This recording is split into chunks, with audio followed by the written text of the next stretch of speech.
बहुत समय पहले की बात है। एक गांव में प्याज मांगने वाली चुड़ैल का आतंक था। वो चुड़ैल रात होते ही गांव वालों के घर के बाहर जाती और उनका दरवाजा खटखटाती। अरे इतनी रात गए कौन आ गया? अरे ललिता जरा देखना दरवाजे पर कौन है। फिर ललिता दरवाजा खोलने जाती है और खिड़की से झांक कर देखती है तो उसे बाहर एक औरत दिखाई देती है। आप कौन हैं? आप इतनी रात गए यहाँ क्या कर रही हैं? मैं बहुत भूखी हूँ, मेरी मदद करो ना, मुझे कुछ खाने को दे दो। लेकिन हमने जो बनाया था वो तो हम खा चुके हैं, अब खाने को कुछ नहीं है। एक काम करो, एक रोटी ही बना दो और साथ में एक प्याज दे दो, मैं उसी से अपनी भूख मिटा लूंगी। लगता है ये बेचारी बहुत भूखी है, रोटी और प्याज खाकर ही अपनी भूख मिटाना चाहती है। ठीक है, तुम यहीं रुको 5 मिनट, मैं तुम्हारे लिए रोटी बना कर लाती हूँ। फिर ललिता रसोई घर में जल्दी से उसके लिए रोटी बनाती है और उस रोटी पर एक प्याज रखकर उसे देने के लिए घर से बाहर जाती है। फिर जैसे ही वह उसे रोटी और प्याज देती है, वह औरत चुड़ैल में बदल जाती है।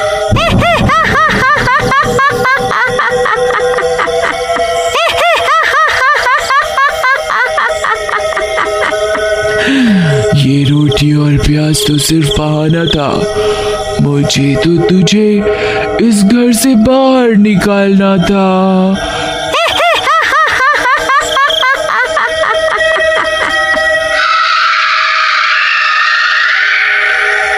फिर वह चुड़ैल ललिता की आत्मा पर अपना कब्जा कर लेती है और ललिता बेहोश होकर गिर जाती है।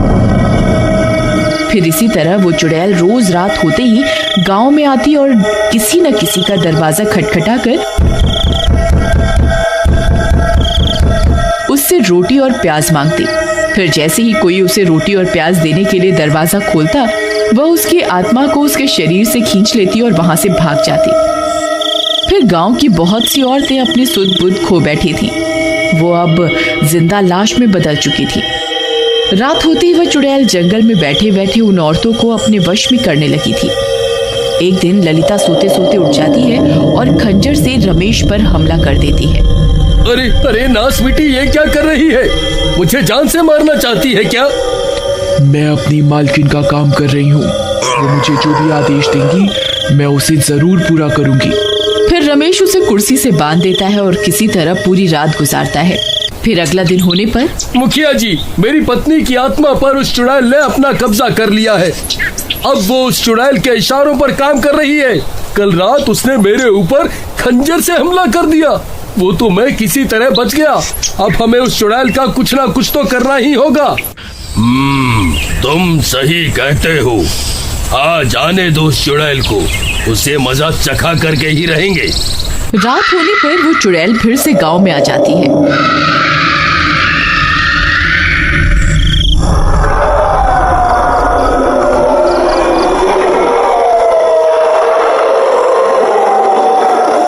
और एक गांव वाले का दरवाजा खटखटाने लगती है। मैं बहुत भूखी हूँ, कृपा करके मुझे कुछ खाने को दे दो।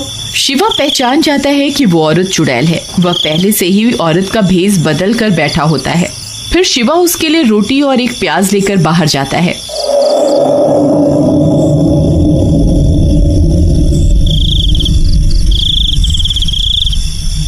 फिर जैसे ही वह उसे रोटी और प्याज देता है, तभी वह औरत चुड़ैल में बदल जाती है। मुझे रोटी और प्याज नहीं, तेरी जरूरत है।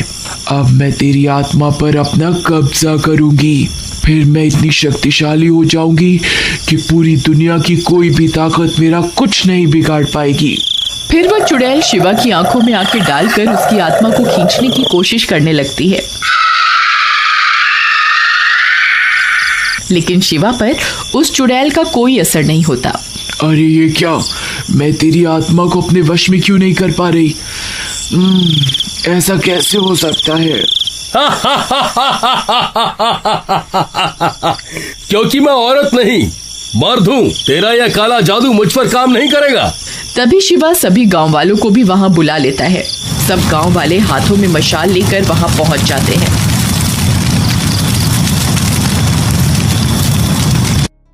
तुम मूर्ख गांव वालों को क्या लगता है तुम मेरा कुछ बिगाड़ पाओगे?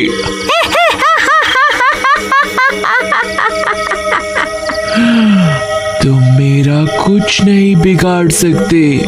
फिर वह चुड़ैल अपनी शक्तियों से ललिता को वहां बुला लेती है। ललिता की आत्मा चुड़ैल के कब्जे में होने की वजह से उस चुड़ैल के वश में होती है। ए गांव वालों, खबरदार, किसी ने मेरी मालकिन को हाथ लगाने की कोशिश भी की तो मैं उसका सिर उसके धड़ से अलग कर दूंगी। अरे रमेश भाई, अपनी पत्नी को कुछ समझाओ, वह ये सब ठीक नहीं कर रही है। ये चुड़ैल बहुत मुश्किलों से हमारे हाथ आई है, आज हम इसे यहाँ से बच के जाने नहीं दे सकते हैं। अरे प्रीतम, ये सब तुम क्या कर रही हो? अरे चल हट यहाँ से, मैं कोई तेरी प्रियतम नहीं हूँ। मैं अभी तुम गांव वालों को मजा चखाती हूँ। फिर ललिता रमेश पर हमला कर देती है।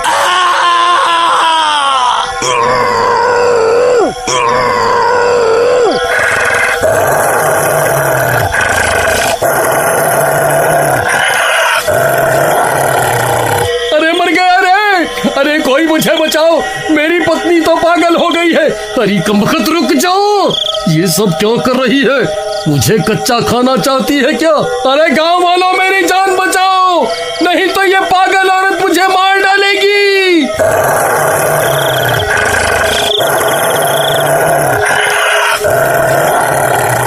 अरे मर गया रे! बचाओ बचाओ बचाओ! फिर सब गांव वाले उस चुड़ैल को छोड़कर रमेश की जान बचाने में लग जाते हैं और इसी का फायदा उठाकर वह चुड़ैल वहां से भाग जाती है। अरे भाइयों, वह देखो, वह चुड़ैल तो अंधेरे का फायदा उठाकर यहाँ से भाग गई। फिर सब गांव वाले ललिता को एक पेड़ से बांध देते हैं। रमेश भाई, आज तुम्हारी पत्नी की वजह से वह चुड़ैल हमारे हाथ से निकल गई। तुम्हारी पत्नी भी अब एक चुड़ैल बन गई है, हमें इसे जान से मारना होगा। अरे तुम्हारा दिमाग खराब तो नहीं हो गया है क्या? मेरी पत्नी कोई चुड़ैल वुड़ैल नहीं है, बस इसकी आत्मा पर उस चुड़ैल ने कब्जा किया हुआ है। अगर हम उस चुड़ैल को मार दे तो मेरी पत्नी भी ठीक हो जाएगी। लेकिन वह चुड़ैल तो भाग गई, अब क्या करें? अब तो वह चौकन्नी हो गई होगी, अब उसे पकड़ना बहुत मुश्किल हो गया है। मैं कल फिर से औरत का भेष बदल लूंगा, फिर जैसे ही वो रोटी प्याज मांगने आएगी हम उसे पकड़ लेंगे। नहीं शिवा, अब ये तरकीब काम नहीं करने वाली।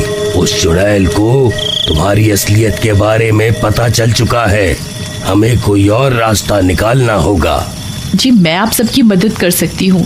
इस गली में सबसे पहला घर मेरा ही है, वह सबसे पहले मेरे घर का दरवाजा ही खटखटाएगी। ठीक है, फिर हम कल का इंतजार करते हैं। फिर अगली रात होने पर वह चुड़ैल फिर से गांव में आती है और मीना के घर का दरवाजा खटखटाती है। मीना खिड़की से झांककर उस औरत को देख लेती है और समझ जाती है कि वह एक चुड़ैल है। फिर वह औरत उससे भी रोटी और प्याज मांगती है। मैं बहुत भूखी हूँ, मेरी मदद करो ना, मुझे कुछ खाने को दे दो। एक काम करो, एक रोटी ही बना दो और साथ में एक प्याज दे दो, मैं उसी से अपनी भूख मिटा लूंगी। मीना उसके लिए रोटी और प्याज लेकर बाहर जाती है। फिर उसके बाहर जाते ही वह चुड़ैल उसकी आंखों में आंखें डालकर उसकी आत्मा को खींचने लगती है।